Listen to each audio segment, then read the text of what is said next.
नमस्कार। बचपन में हम सब ने मारियो नामक एक वीडियो गेम खेला ज़रूर होगा। जितना मुझे याद है उसमें 3 लाइफ मिलती थी।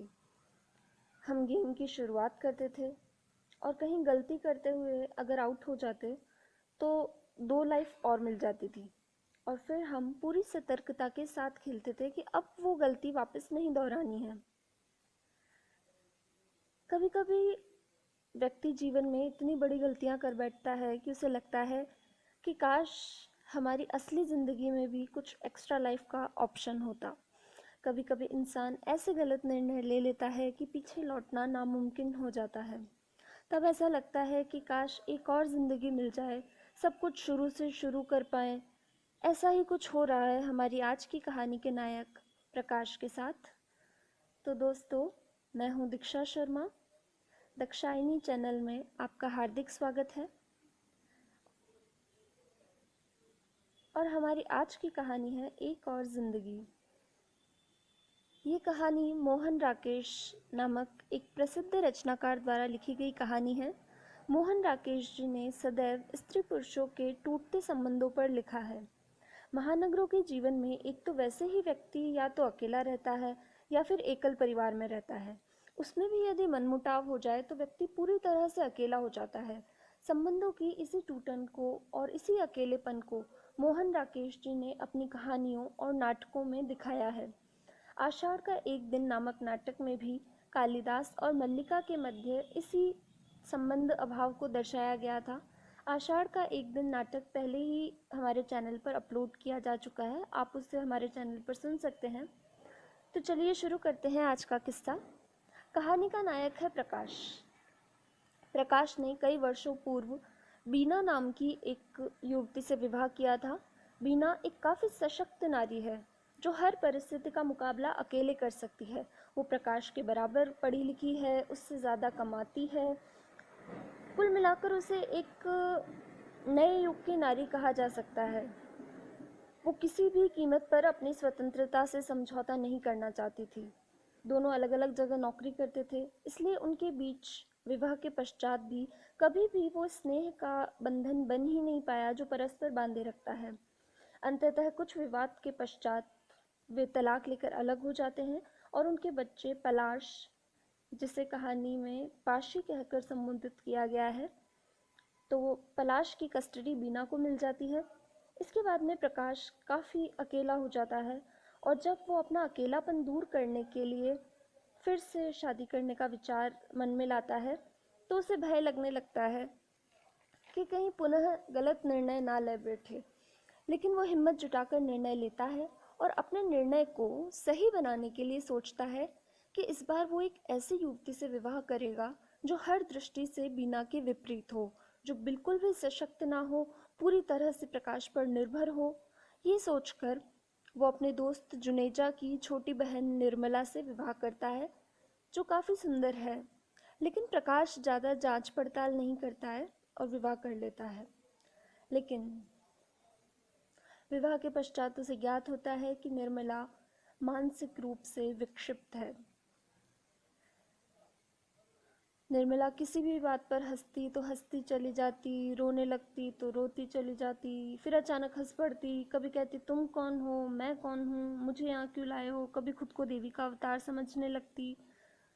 कुल मिलाकर प्रकाश की ज़िंदगी फिर से बर्बाद हो चुकी थी। उसने फिर से एक गलत निर्णय ले लिया था। एक दिन वो निर्मला से तंग आकर घर छोड़कर भाग जाता है और दूसरे शहर में रहने लगता है। वहाँ अचानक एक दिन उसे बीना और पलाश दिखाई देते हैं, जो छुट्टियाँ बिताने के लिए वहाँ आए हुए थे। पलाश के साथ कुछ वक्त बिताने के लिए वो बीना से अनुमति लेता है और पलाश को हर दिन घुमाने ले जाता है, उसे चीज़ें दिलाता है, अपने हाथों से खाना खिलाता है। ये सब कुछ करते हुए उसमें पितृत्व का भाव, पिता का भाव पुनः जागृत हो जाता है।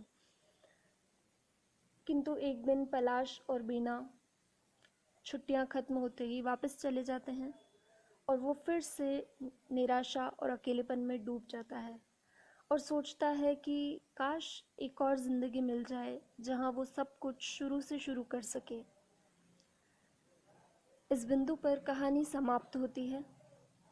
इस कहानी की संवेदना की यदि बात करें तो स्वतंत्रता के पश्चात नारी सशक्त होती जा रही थी, लेकिन पुरुष इस बदलाव के साथ सामंजस्य नहीं बिठा पा रहा था। उसे नारी के नए स्वरूप को स्वीकार नहीं कर पा रहा था।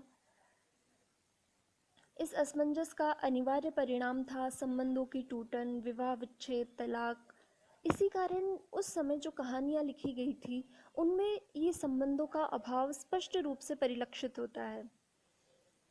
दूसरी पहलू पर यदि नज़र डालें तो इसमें मोहन राकेश जी ये दिखलाते हैं कि तलाक का असर सिर्फ स्त्री और पुरुष पर नहीं पड़ता, उनके निर्दोष बच्चे भी बिना किसी अपराध के दंड भुगतते हैं।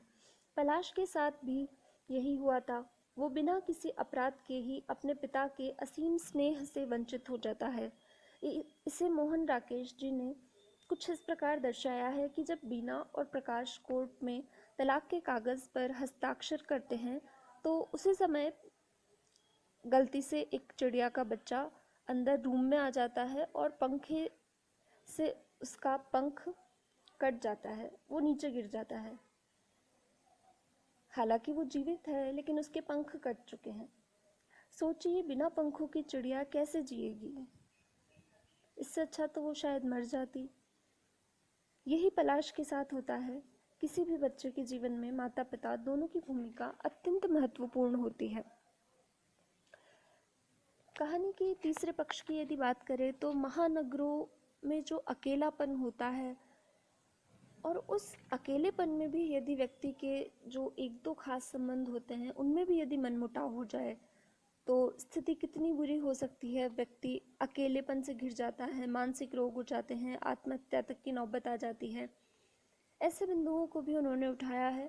और इसी के साथ में एक कहानी को थोड़ा सा गहराई से देखें तो प्रकाश की रूढ़िवादी मानसिकता जो उस समय के पुरुषों की मानसिकता थी, सबकी नहीं कही जा सकती पर अधिकांश की थी उस समय, वो रूढ़िवादी मानसिकता यहाँ नज़र आती है कि वो अपने से अधिक सशक्त पत्नी को सहजता से स्वीकार ही नहीं कर पाया था। इस कहानी के शिल्प की यदि बात करें तो सहज भाषा है और उपमा का, प्रतीक का, इन सभी का प्रयोग किया गया है। और चरित्रों में सिर्फ आवश्यक चरित्र है जो कि यथार्थवादी प्रतीत होते हैं और कथानक नई कहानी की तरह टूटा हुआ है।